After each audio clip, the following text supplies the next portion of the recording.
My name is Angie, and I'm a St. Louis Zoo educator, and today we're going to explore the story of a tree. Now you might be saying to yourself, what does a tree have to do with animals? Well, let's find out. Well, first, our story is going to start with a squirrel.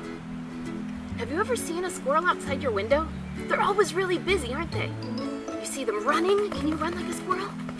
And jumping. Can you jump like a squirrel?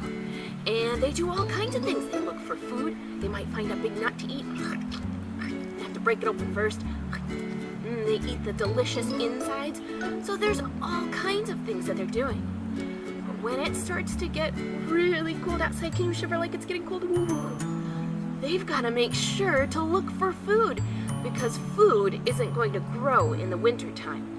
So they've got to hide it somewhere. They've got to hide it where nobody else will find it. So this silly squirrel found a nut. It's a perfect nut. And she dug a little bit of a hole. You can pretend to dig a hole. And she put the nut in the hole and covered it with some leaves. And she left it and decided she'll come back to it later in the winter when it's really cold and she needs some delicious snacks. Well, this silly squirrel, she forgot about the nut.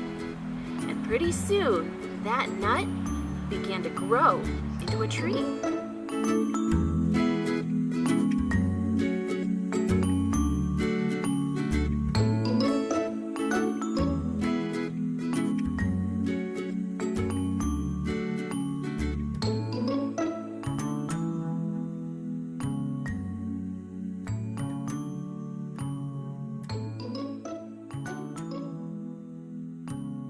The tree was a home for birds and other animals, like bats and moths.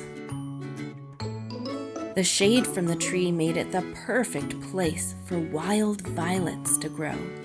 The violets were food for mice, rabbits, bees, and other animals.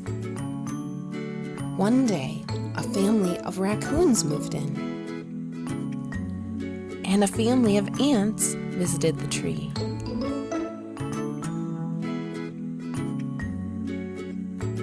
There were big bugs living in the tree and little bugs. A hungry woodpecker nibbled on bugs that were underneath the bark. Even a deer came to taste the violets and scratch their antlers against the tree.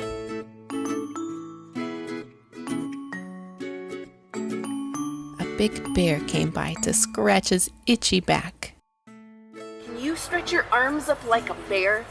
Black bears love to use trees. They can climb in trees and they scratch the trees to tell each other whose space is whose.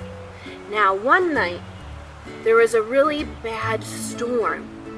And when the storm came, there was lots of rain. Can you pretend to make rain on your lap? And then there was wind. Can you make some wind?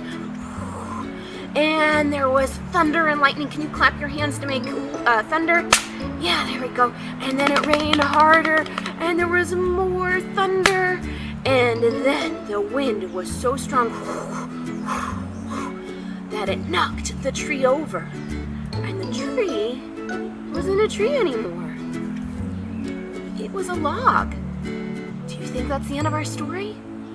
No, that's not the end of it. It still had important jobs to do as a log. The log became a home for turtles and snakes.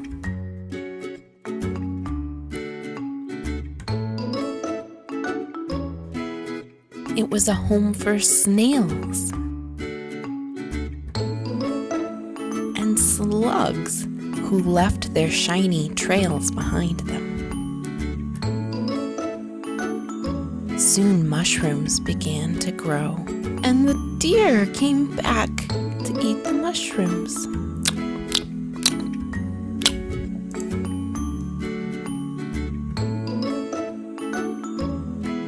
A millipede found not only a home in the log, but the log itself was its food.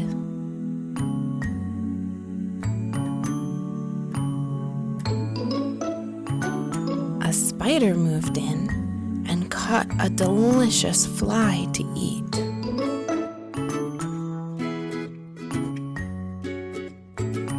A cricket hopped along the log looking for a friend. The log was a very busy place.